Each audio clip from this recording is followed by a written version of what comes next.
आजकल नई नस्ल की फैंसी बिल्लियां पालने का शौक तेजी से बढ़ रहा है। कोई शौक की खातिर तो कोई स्टेटस सिंबल के लिए बिल्लियां पाल रहा है।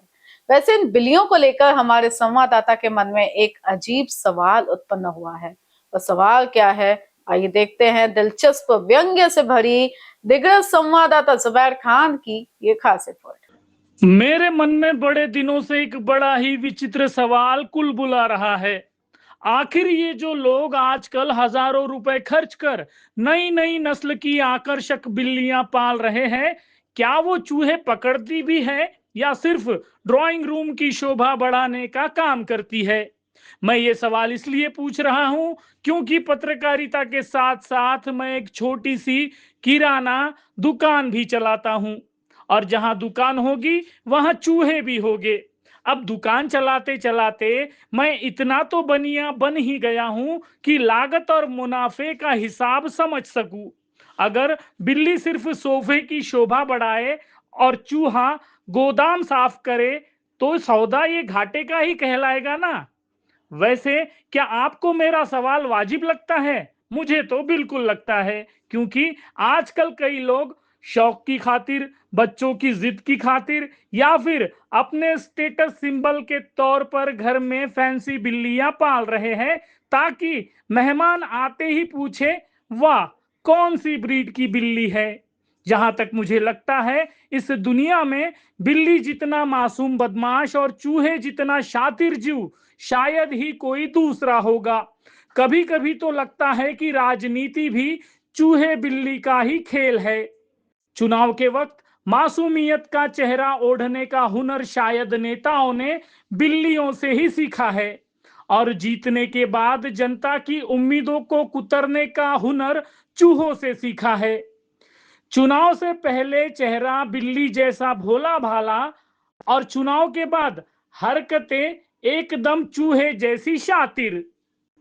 एक और दिलचस्प बात आपको बताना चाहता हूं। जैसे पालतू जानवरों के बाजार में हर साल नई नई शक्ल और नस्ल की बिल्लियां लॉन्च होती है, वैसे ही राजनीति में भी गली से लेकर दिल्ली तक नए नए चमकते चेहरे उभरते रहते हैं। फैंसी बिल्लियां दिन भर सोफे से बालकनी और बालकनी से किचन तक के चक्कर काटती रहती है, और दो पैरों वाले राजनीतिक जीव पार्टी कार्यालय या किसी नेता के पीछे घूमते रहते हैं। ये दोनों व्यस्त तो खूब दिखते हैं, लेकिन असल में काम कितना हो रहा है, क्या हो रहा है, कुछ समझ नहीं आता।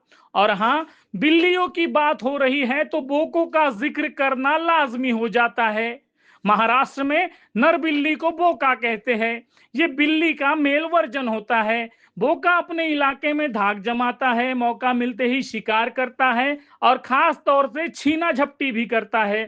वैसे आजकल हर क्षेत्र में बोके पाए जाते हैं, लेकिन नंबर 1 पर राजनीति, नंबर 2 पर प्रशासन और नंबर 3 पर ठेकेदारी क्षेत्र में पाए जाने वाले बोके काफी चालाक होते हैं। इनमें काफी गहरी दोस्ती होती है।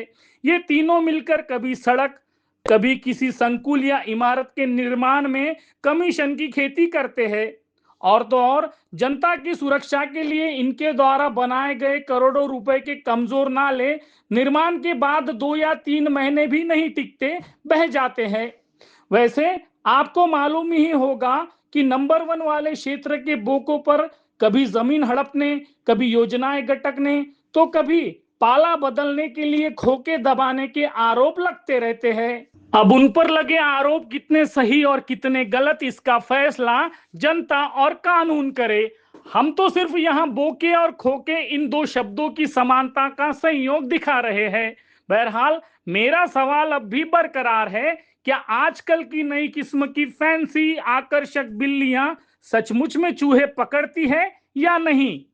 याद से बताना, आपके जवाब का मुझे इंतजार रहेगा। इन बीसीएन न्यूज के लिए दिग्रस से जुबैर खान की रिपोर्ट।